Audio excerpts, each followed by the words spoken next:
¿Cómo están? Bienvenidos. ¿Cómo les va? Vamos a empezar esta agenda abierta hablando de una acción que se hizo en suelo europeo, en Bruselas.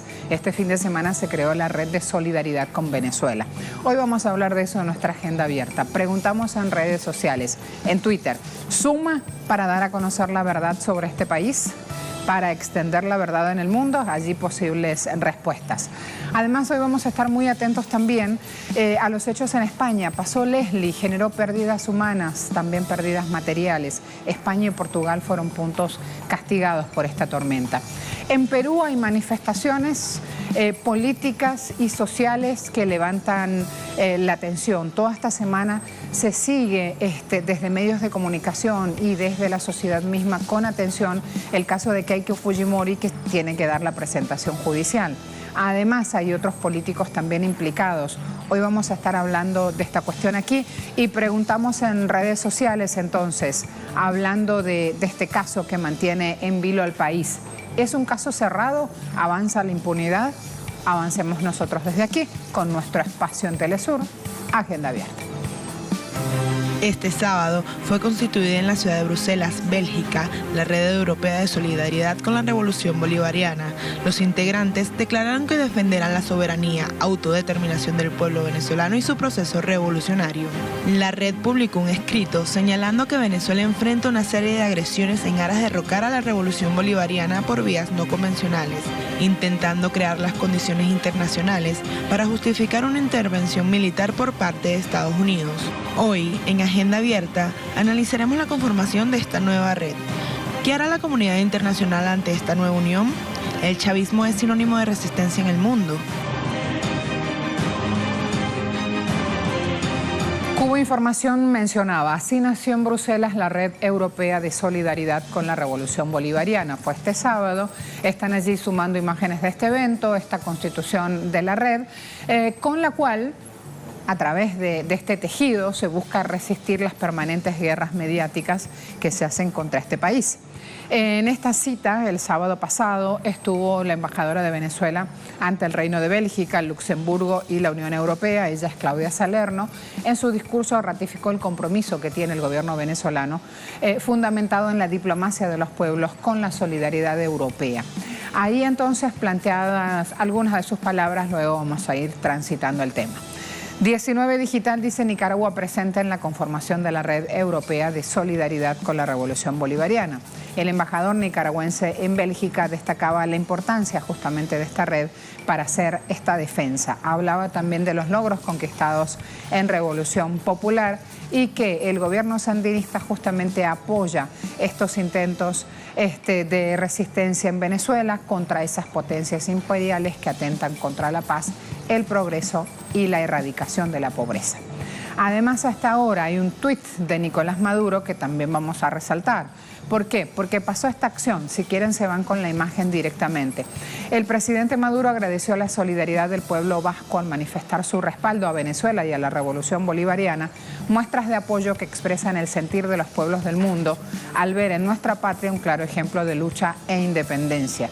Enviaba un abrazo fraterno porque en este partido de fútbol, que fue un amistoso, Euskadi-Venezuela, allí aparecía una pancarta enorme, gigante, colgada justamente como un abrazo de solidaridad para con este pueblo. Últimas Noticias también está reseñando esta imagen con este titular. Este sábado se constituyó la Red Europea de Solidaridad con la Revolución en Venezuela. Se buscará resistir las permanentes guerras mediáticas que se hacen contra el país. Se propone la creación de una agenda de lucha, brigadas europeas de solidaridad, reforzar el frente comunicacional para contraatacar la guerra mediática contra Venezuela, informaban desde Bruselas. Allí justamente quienes hacen parte y quienes estaban presentes en este evento desde el mundo cultural venezolano. Estamos hablando de la embajadora de Venezuela ante el Reino de Bélgica, Luxemburgo y la Unión Europea, y también dos integrantes que hicieron parte de un colectivo artístico con un documental en marcha, justamente hablando y decididos justamente a hacer valer el respeto y la soberanía de este país también desde el campo artístico. Ahí la información la reseñaba, tenía los nombres de estos dos jóvenes que tuvieron su oportunidad de hacer uso de la palabra y allí el pronunciamiento. En Twitter, Suiza Cuba Nacional dice: Chile en 1973, no en Venezuela. Acción de la Red Europea de Solidaridad con la Revolución delante del sitio de Euroclear en Bruselas. Euroclear es esta empresa que tiene justamente atrapados, detenidos, miles de euros, de dólares que pertenecen al Estado venezolano. Por eso le dicen: devuelve la plata a Venezuela, no al bloqueo financiero y económico contra Venezuela. Vamos a sumar también otras informaciones corticas, pero que van a ir a aportar justamente. El presidente Nicolás Maduro celebró la constitución de esta red. Dijo: en nombre del pueblo venezolano que resiste estoicamente las agresiones del imperialismo, agradezco el apoyo irrestricto y el compromiso de las organizaciones europeas que se traduce en la conformación de la Red Europea de Solidaridad con la Revolución Bolivariana. Venceremos. ¿Cómo está conformada la red? ¿Cuál es el objetivo fundamental? Aquí confluyen 36 organizaciones de 17 países europeos. El propósito firme que tienen es exigir a las instituciones europeas el cese de las agresiones injerencistas, políticas de sanciones y apoyo a sectores que tienen claros propósitos terroristas. Esta red emitió un comunicado, el comunicado fundacional, por llamarlo así, donde señalan a Venezuela víctima de violación sistemática a su soberanía. Venezuela, por su papel geopolítico y estratégico, resulta un obstáculo, dicen, para los planes de control de la región de las élites transnacionales que necesitan apropiarse de sus recursos naturales. Allí el primer alerta. Luego, viendo fracasados los intentos de derrotar la revolución bolivariana por vías no convencionales, han escalado las formas de guerra e intervención hasta el punto de llegar a un magnicidio, un grado de frustración contra el presidente legítimo Nicolás Maduro. Además de esto, también resaltan: nos comprometemos en la defensa incondicional del pueblo venezolano. La Red Europea se propone desarrollar una agenda de lucha que permita romper el cerco de mentiras y difamaciones sobre la realidad venezolana, así como también exigir a las instituciones europeas el cese de las agresiones injerencistas, políticas de sanciones y apoyo a sectores con claros propósitos terroristas. A esta hora nos espera nuestra invitada. Está en Roma, es periodista, es escritora, directora de la edición italiana de Le Monde Diplomatique, Geraldina Colotti. Geraldina, buen día, ¿cómo te va? Buen día, Marcela. Un saludo a Telesur, nuestra trinchera comunicacional. Gracias, buen día desde Latinoamérica, ya avanzada la tardecita, claro, en suelo europeo. Da un nuevo aire saber que en Europa hay un foco en Venezuela y que busca llevar la verdad y acercar solidaridad para con este pueblo. ¿Cómo fue el lanzamiento el sábado de esta plataforma, de esta red de solidaridad con Venezuela? Cuéntanos.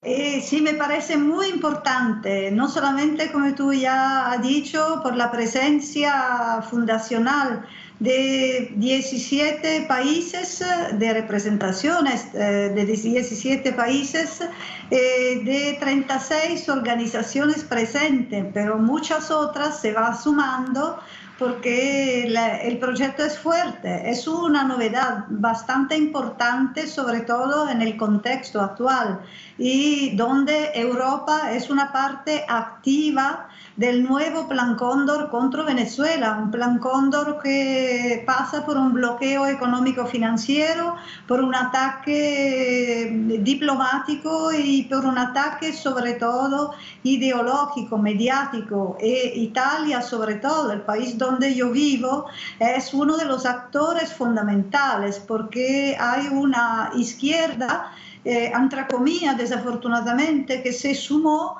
a los intereses del gran capital transnacional, atacando al Venezuela, que al contrario es un país donde se construye una alternativa, no solamente por Venezuela, pero simbólicamente y concretamente por los pueblos de la patria grande y por los pueblos del mundo. Es una indicación concreta que el socialismo no ha sido derrotado y que aún ha mejorado históricamente formado en la nueva realidad, es la única alternativa explotativa, un sistema depredador que vemos en Italia, en los países de Europa, es particularmente brutal, pero esto lo esconden. Y Venezuela es un tema de política interna por los gobiernos impresentables que hacen mal a su pueblo y que respaldan el hecho que 264 familias se empoderan de la riqueza de todo el mundo. Al contrario, con la propaganda, con los medios poderosos y hegemónicos que te contan un mundo a revés, tiene sumisa a la población, tiene sumisa a los sectores populares que se van detrás de falsas banderas xenófobas. Te muestro a esta hora Geraldina, titular del Nacional. Ya sabemos que es el medio de comunicación por excelencia de la derecha venezolana. Unión Europea no dialogará ni suavizará trato con Maduro. Así venden justamente este titular por todo lo alto. Pero cuando uno va a ampliar la información, se encuentra Geraldina con este llamado. Voy a leerlo. El bloque buscará mecanismos de contacto con el gobierno y con la oposición para ver si hay condiciones para facilitar un proceso político que conduzca a una solución democrática. O sea, de todo ese titular por lo alto, fíjate cómo empiezan a buscar ya otras dialécticas para ir contando estos mecanismos de contacto que prevén hacer. ¿Qué pensás que puede haber ocurrido en Luxemburgo para que esto avance de esta forma?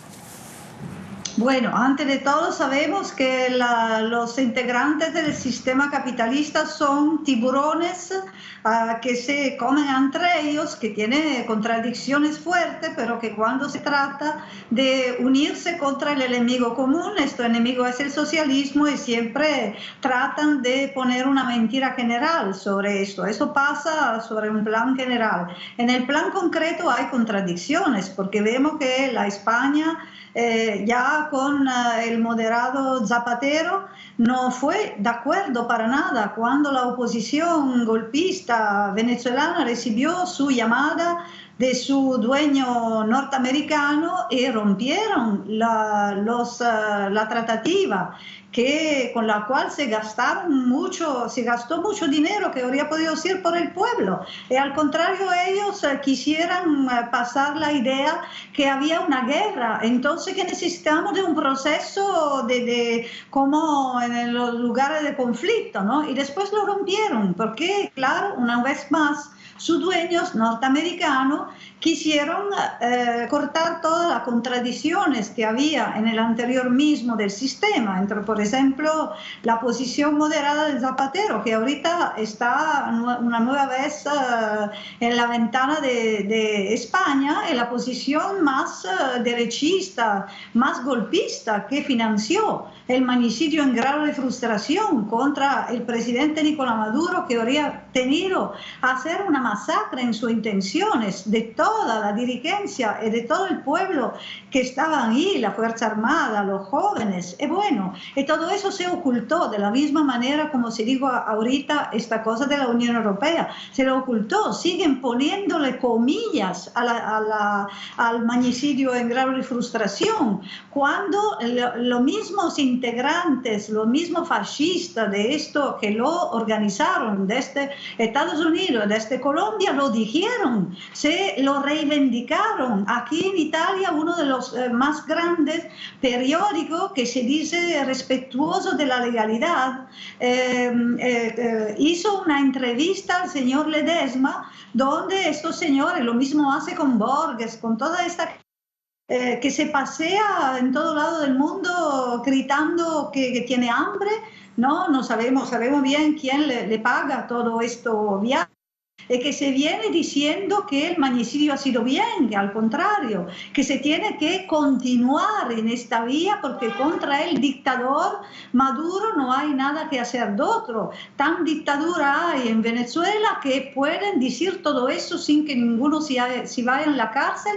Al contrario, en Venezuela, en Italia, en España, en Norteamérica, tú no puedes decir que un centavo de todo eso sin irte en la cárcel con condena muy fuerte. Nosotros, los revolucionarios de los años 70, los nuevos movimientos sociales lo sabemos muy bien, lo saben muy bien los migrantes, otra realidad que nos cuentan de un lado totalmente mentiroso, cuando son ellos que con su guerra imperialista producen tanta miseria y tanto refugiado verdadero. Al contrario, otro tema que pasa por Europa de una manera horrible, vergonzosa, es lo que existirían refugiados venezolanos. ¿Sabe que aquí están haciendo una reedición, no solamente en América Latina, pero quiere hacer una reedición en Europa de la ley feroz, vergonzosa de pies secos, pies mojados que hicieron contra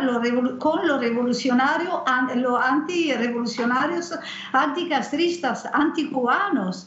Quieren hacer una reedición de eso aquí. El Plan Cóndor, el nuevo Plan Cóndor contra Venezuela es la misma receta, la misma matriz que había en el siglo de antes, el siglo donde murió Monseñor Romero, donde cayeron tantos revolucionarios, también italianos, venezolanos sobre todo.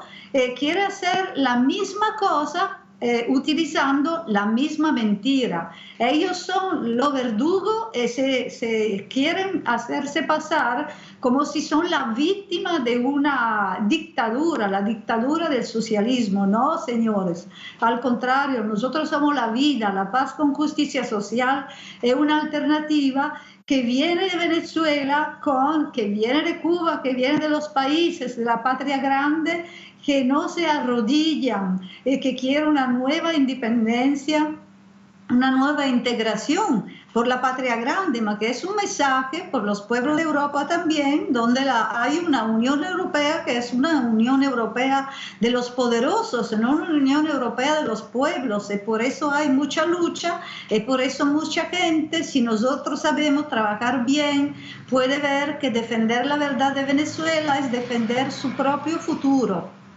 Geraldina, ¿no se preguntan ahí en estos estrados donde van los opositores a recibir dinero, financiación justamente, no se preguntan por qué esta estrategia? Estas son palabras literales de un artículo publicado hoy en un diario Vea, un diario venezolano.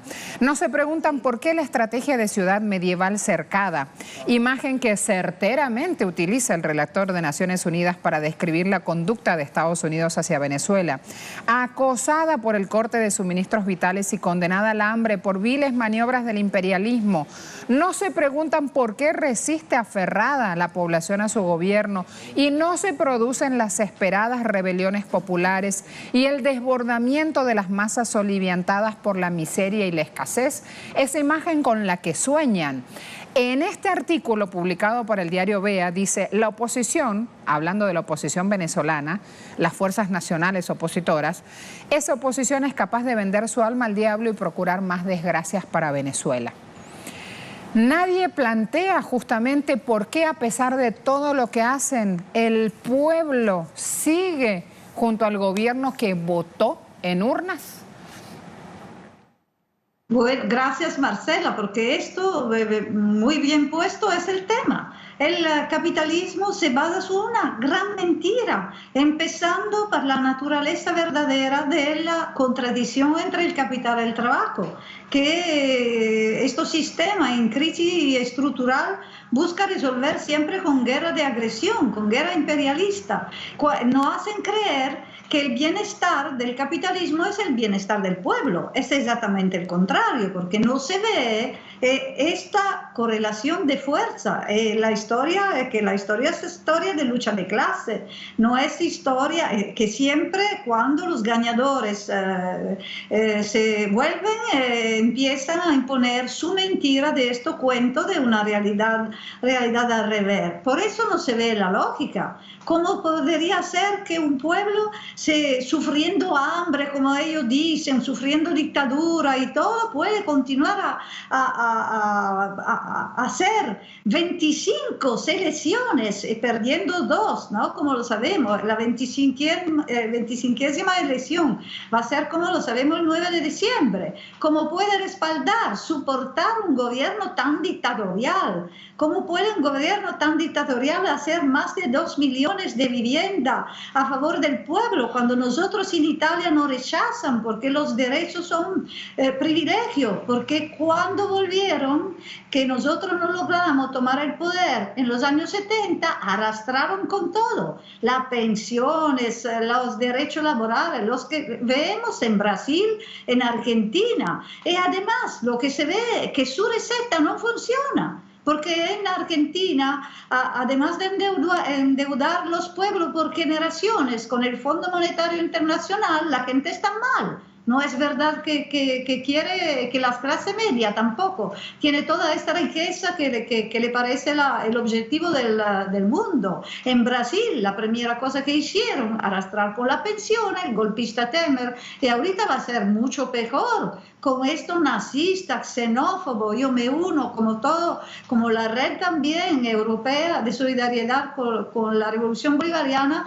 se ha unido en el rechazo más profundo contra esta nueva ventana de nazismo que se está llevando desde Europa en América Latina y que sigue la elección del uribista Duque y que tiene como objetivo la agresión militar a Venezuela, porque Venezuela, al contrario, aún con todas las dificultades, sigue destinando más del 72% a los proyectos sociales, aún en su periodo más difícil de ataque, de guerra económica. La gente puede pensar que significa por una familia que tenía un balance a más de 100, cuánto estaba el precio del barril a la época, hasta menos de $30 por día.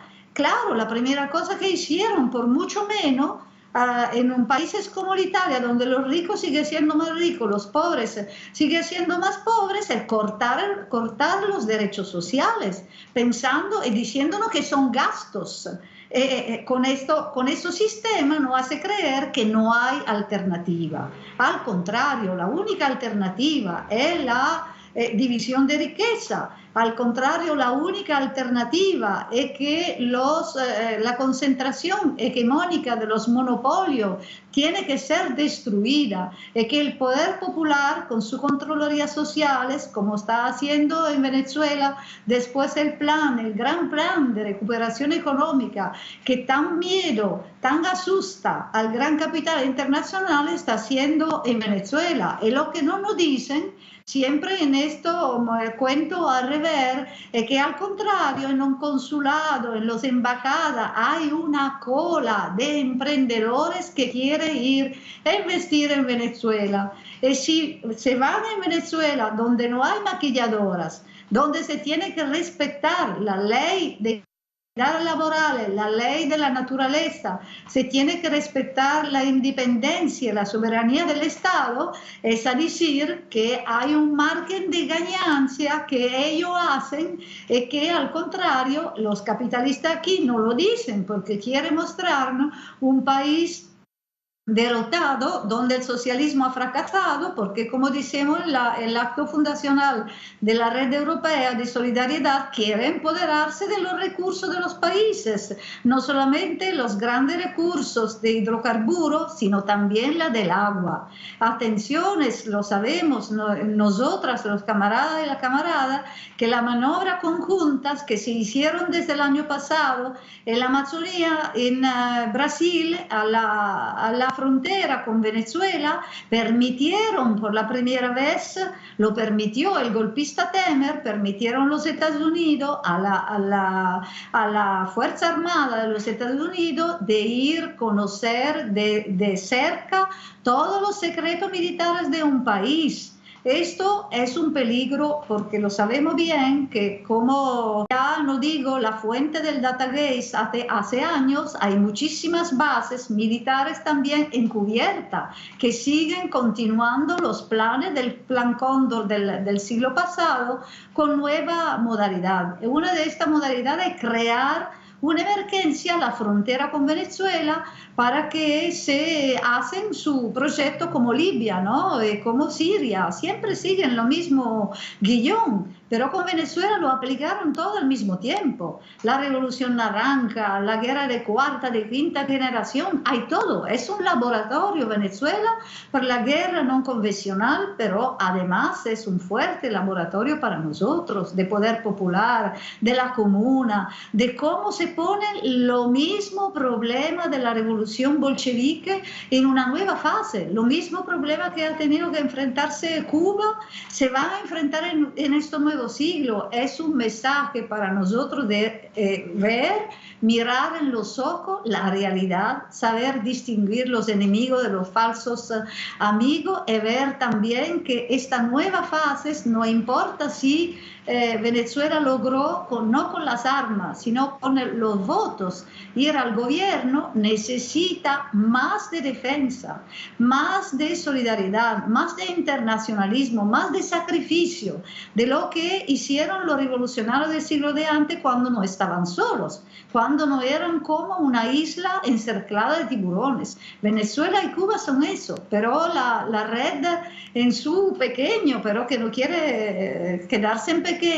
La red europea de solidaridad significa esto. Venezuela no está sola, es nuestra trinchera, es nuestro futuro. Gracias, Geraldina. Sabes que en redes sociales también pusimos la pregunta y 67% de quienes participaron respondiendo dicen suma para dar a conocer la verdad sobre Venezuela en el mundo, pero falta más. Con esa idea me quedo. Hasta luego. Hay 11% de ustedes que también respondió sí, suma. 0% dice no. Y 18% resalta que Venezuela está de pie. Abrazo entonces a nuestra invitada que estaba en Roma. Cierro desde aquí mostrando justamente este artículo, Tribulaciones de la Oposición. De allí tomaba parte de lo que le pedía opinión a nuestra invitada. Rafael Hernández Bolívar firma este artículo. Y él habla justamente resaltando la subestimación grave que ha cometido la oposición política venezolana y que la sigue cometiendo, a mi juicio. La subestimación grave que han cometido es la de despreciar al pueblo. Ellos hablan, lo traducen, y acá lo dice el autor: hemos subestimado a Chávez, hemos subestimado a Maduro, hemos subestimado al gobierno bolivariano, etcétera. Pero la cuestión aquí es que la forma más contundente de cerrar esto es tener claro que han subestimado al pueblo, han despreciado su palabra. Esto no quiere decir, cierro aquí, no quiere decir que las cosas estén bien en Venezuela. Ayer hablaba el presidente Nicolás Maduro, daba a conocer el Plan de Desarrollo Nacional, hablaba de las 6 regiones estratégicas con 20 millones de petros de inversión. Aquí lo muestro, 6 regiones, un plan, titula BEA, y fíjense que esto está dando una clave, la declaración del presidente Maduro ayer. La bajo un pelín, ahí voy, ¿quién está tan vasquito? El presidente Maduro ayer ha dejado claro: iré por las malas para hacer respetar los precios. ¿Por qué? Porque aquí hay una cuestión de fondo que hay que trabajar, hay que seguir implementando acciones y hay que lograr ganar. Y es la especulación justamente vigente en los precios. La advertencia ayer la hacía el jefe de Estado denunciando la existencia de sectores empresariales que juegan al fracaso de este programa de recuperación, crecimiento y prosperidad económica. Tambasquito, te voy a mostrar otro titular también. Maduro lanza plan de desarrollo y crea regiones estratégicas productivas. También, junto a esta buena noticia, si querés cerrar un poquito más, hay otras, por supuesto. Aquí están los 15 vuelos del plan Vuelta a la Patria que comentaba nuestra invitada y que habla justamente de más de 8.000 ciudadanos venezolanos repatriados. Estaban en otros puntos de Latinoamérica, han sido maltratados por X situaciones, xenofobias, 12 horas de trabajo, jornadas esclavizantes, etcétera, etcétera. Deciden volver a la patria y el presidente Maduro con el gobierno nacional pone a disposición acciones para permitir esa llegada. Luego, entre las buenas acciones que no se cuentan, sí, señores, hay productos de exportación. Uno de ellos es el cacao barloventeño, que ya salió rumbo a Estados Unidos y Malasia. Me quedo aquí tan vasquito, dame 2 segundos, me quedo aquí también hablándoles de otro punto. ¿Por qué? Porque ayer ha pasado que conocimos lo que fue un escándalo en Argentina relacionado con Venezuela. Y uno dice, ¿una más? Sí, señores. Ayer se conoció que el gobierno del presidente Macri había indicado tapar, silenciar lo más posible estos triunfos también en los Juegos de la Juventud que se dan en el país argentino. Mucho talento venezolano, lo resaltamos desde aquí. Hagan lo que hagan, estos jóvenes van a seguir haciendo brillar la bandera venezolana, van a seguir con su vino tinto. Hay que seguir aportando justamente trabajos y logros. Aquí ellas con su emoción, en este caso, aquí trabajando, aquí ganándose justamente las medallas. Y desde este suelo venezolano, señores, aquí en la batalla, en la mediática y en la de todos los días, haciendo frente a lo que va pasando. Pausa rápida, volvemos.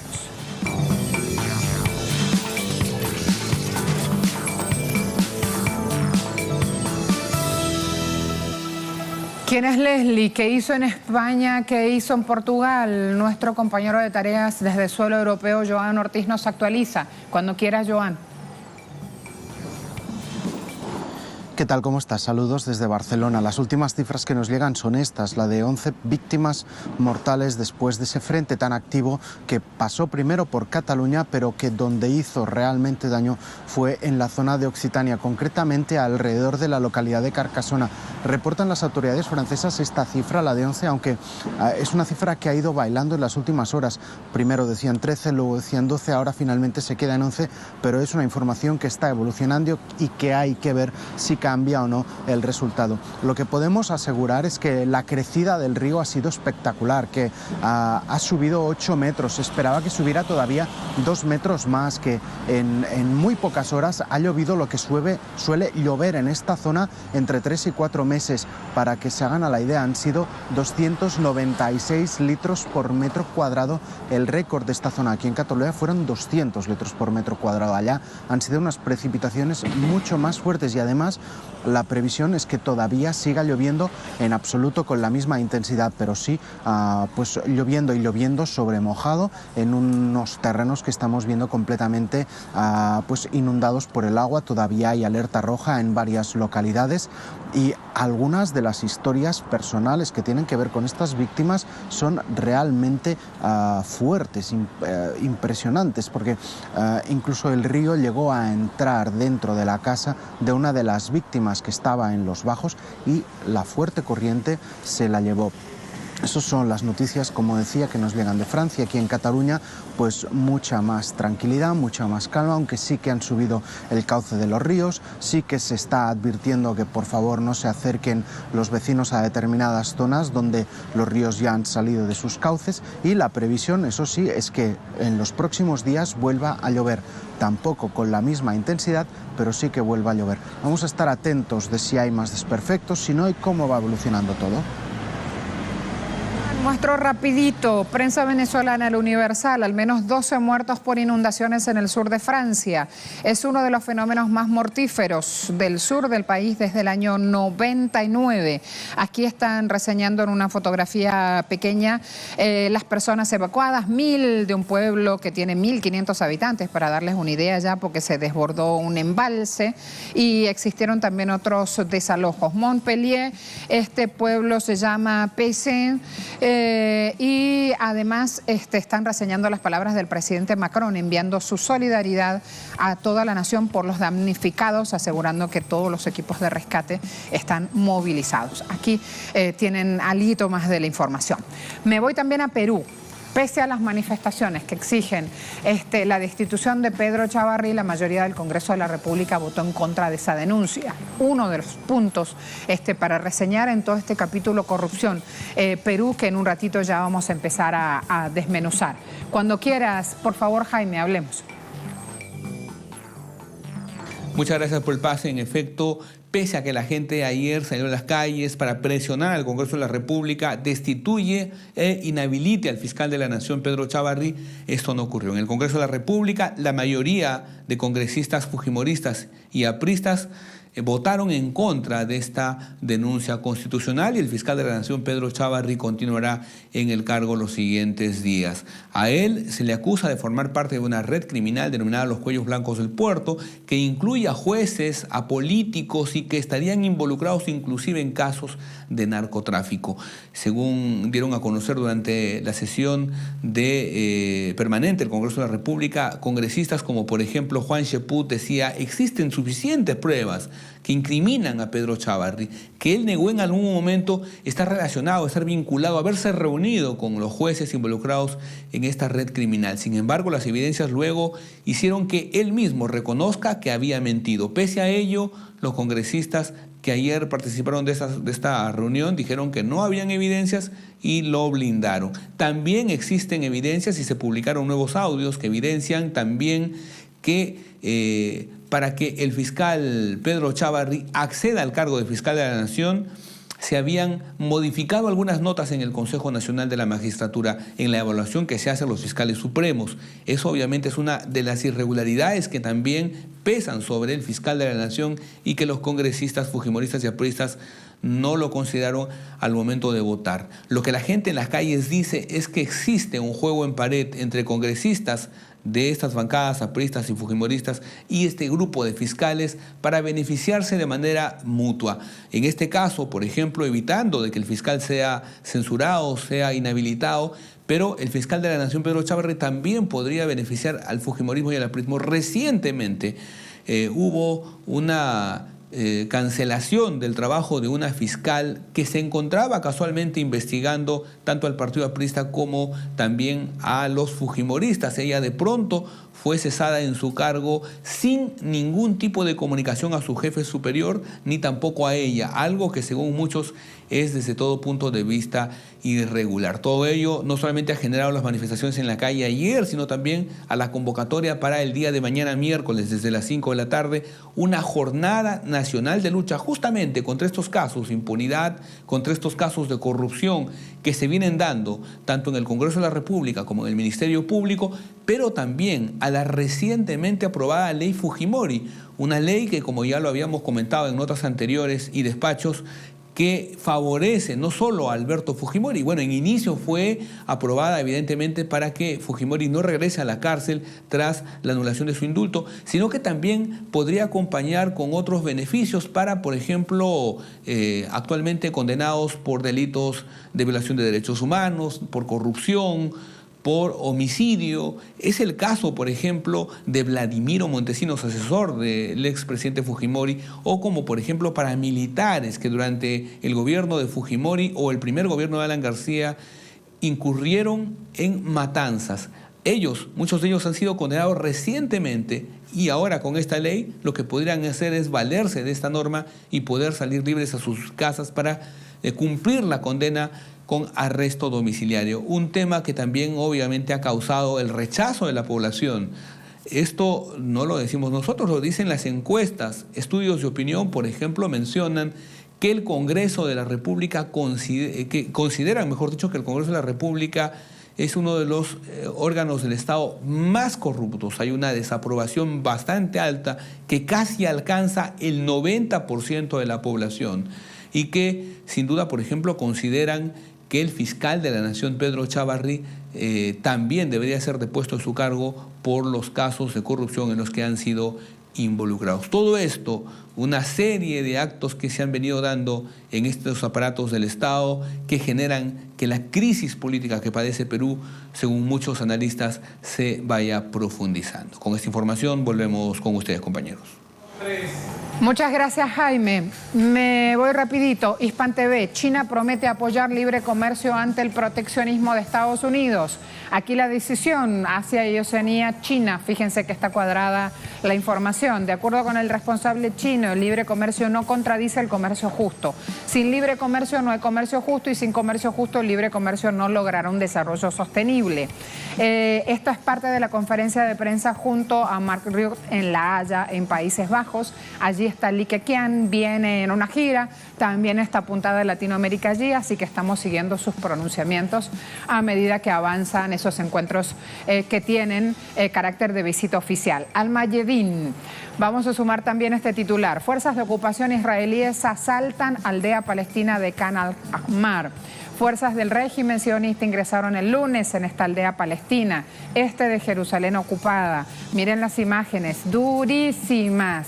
Terrible esta situación.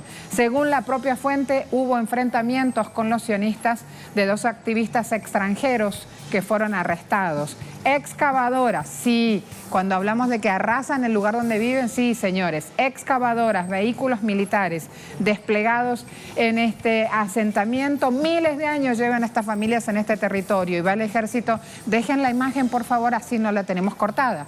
Dejen la imagen para poder chequear la fotografía.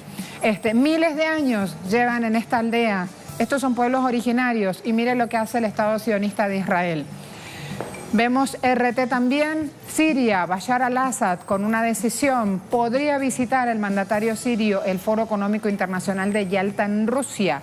El presidente sirio señaló que su presencia depende del éxito de la lucha contra los terroristas en la provincia de Idlib. Si eso pasa, Assad dijo que si para entonces liberan todo, hablando de Idlib, entonces no tendrá obstáculos para ir al foro de Yalta, ¿sí? Es importante este encuentro. El Foro 2018 es el espacio donde se dan acuerdos económicos, técnicos, científicos, todo lo que está necesitando Siria en este momento para reconstruirse. Además, la Deutsche Welle está mostrando también, y Diario Vasco lo está replicando, Turquía registrará la residencia del cónsul saudita buscando al periodista Khashoggi. ¿Se acuerda que hemos abordado días atrás este caso?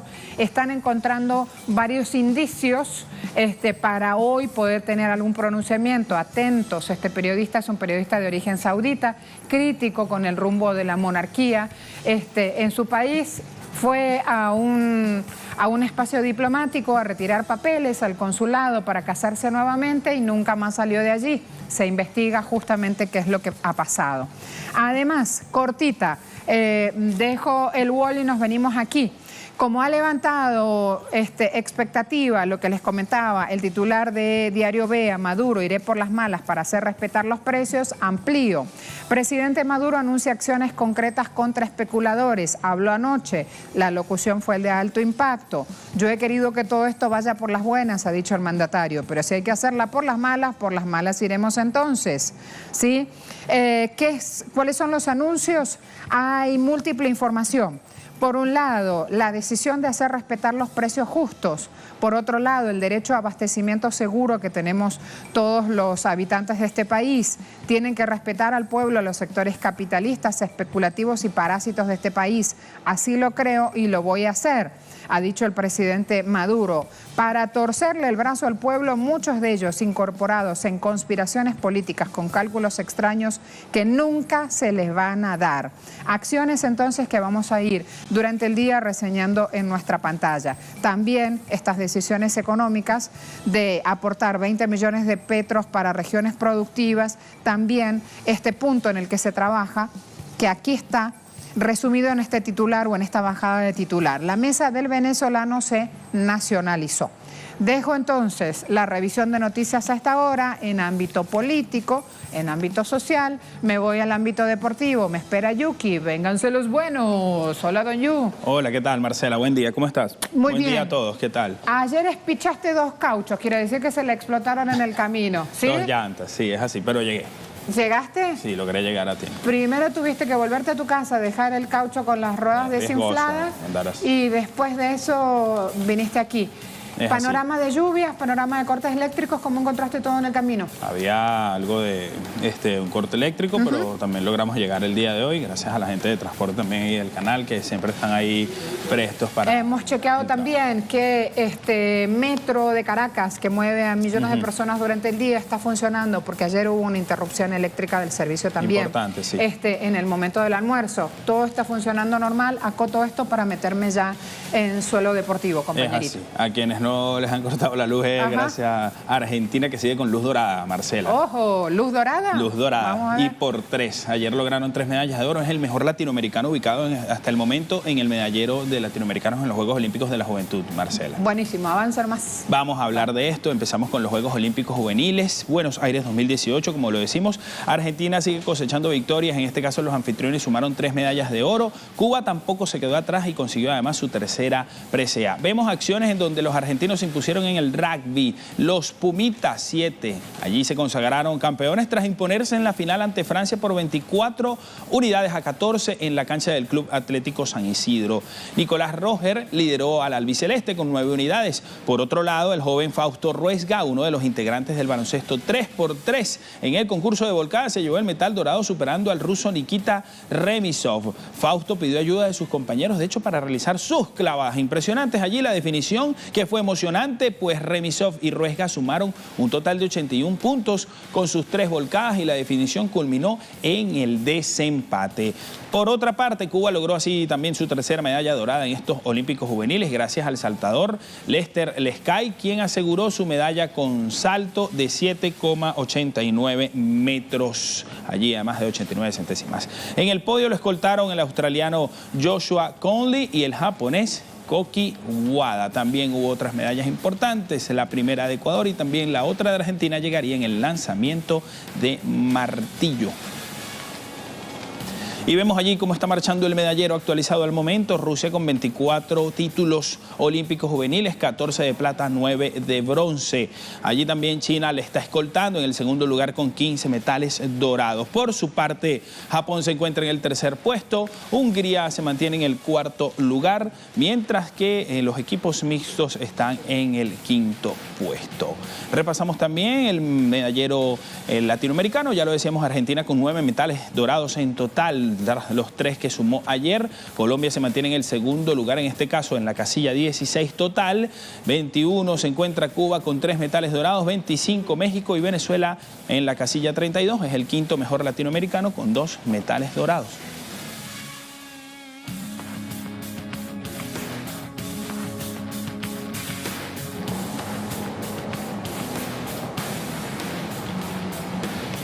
Vamos a hablar del balompié ahora, y es que la UEFA también aumentó los fondos para el fútbol femenino en el viejo continente. El organismo rector del fútbol europeo anunció un incremento del 50% en los fondos dirigidos a las federaciones nacionales que llegarán al programa de desarrollo de fútbol de mujeres a partir del año 2020. Alexander Seferin, presidente de la UEFA, aseveró que el potencial del fútbol femenino es ilimitado y a su vez reiteró que trabajarán para aumentar el número de mujeres estrategas a través de su programa de desarrollo de entrenadoras. Este nuevo financiamiento se dio gracias a la campaña denominada What Fit, creada por el grupo Women in Football, que viene de la mano precisamente con la UEFA.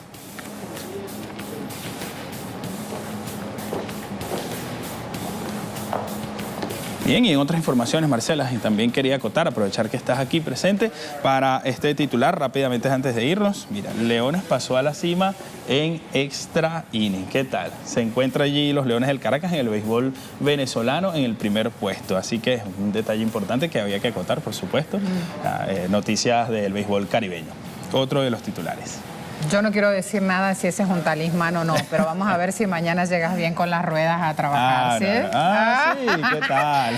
Vamos a seguir con el otro tema. No hay pausa. Tenemos mucho material para compartir y seguimos haciéndolo. Gracias, Yuki. Gracias, Marcela. El pasado miércoles, la justicia peruana ordenó la detención preliminar de la ex candidata presidencial de Fuerza Popular, Keiko Fujimori, por presunto lavado de activos.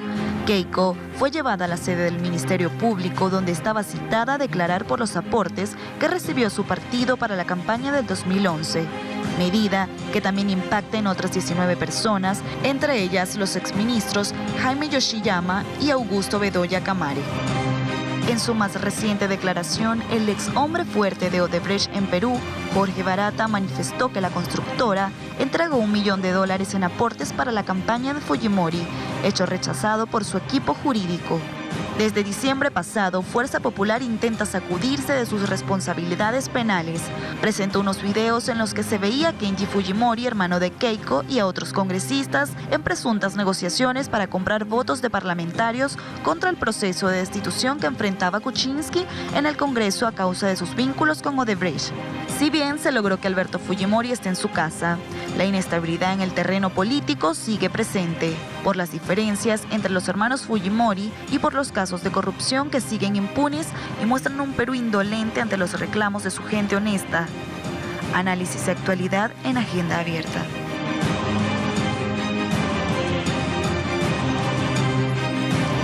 Actualizo más que rápido. La República, caso Cócteles, detienen a Pierre Figari y Ana Vega, asesores de Keiko Fujimori. Detenidos mientras participaban de la marcha, fueron llevados a las autoridades judiciales, Prefectura de Lima. Ya, de acuerdo a fuentes de la República, la detención preliminar por 10 días de ambos dirigentes del partido Fuerza Popular es un pedido judicial en marcha. Avanzo. Siguiente portal a esta hora también. Sumamos actualidad del comercio. PJ evaluará apelación sobre detención de Keiko Fujimori este miércoles. Una acción programada, lo recalco, para mañana, desde las 10 de la mañana. Hay que ver si sigue detenida o no. Va a haber también si presta declaración. La apelación es una de las posibles estrategias que está desplegando su equipo de defensores. Por lo pronto, Keiko Fujimori sigue entonces detenida. Apelo a otra información también de un medio local para ir sumando sobre el tema. Agencia Andina dice, intensifican búsqueda de Marisol Valles por caso Keiko Fujimori. Tiene orden de captura, escúchele bien, desde el año 2011 y aún no está presa. Ha pasado 7 años sin que las autoridades hayan logrado dar con esta persona. Ayer se han dado allanamientos, así entonces empiezan a buscar información, que como ven se toman el tiempo, está represada la información ahí. Avanzo a esta hora también con otro punto. ATV, Keiko Fujimori, Mark Vito Villanela revela que gana 20.000 soles mensuales. ¿Por qué es importante? Porque es el esposo de Keiko Fujimori.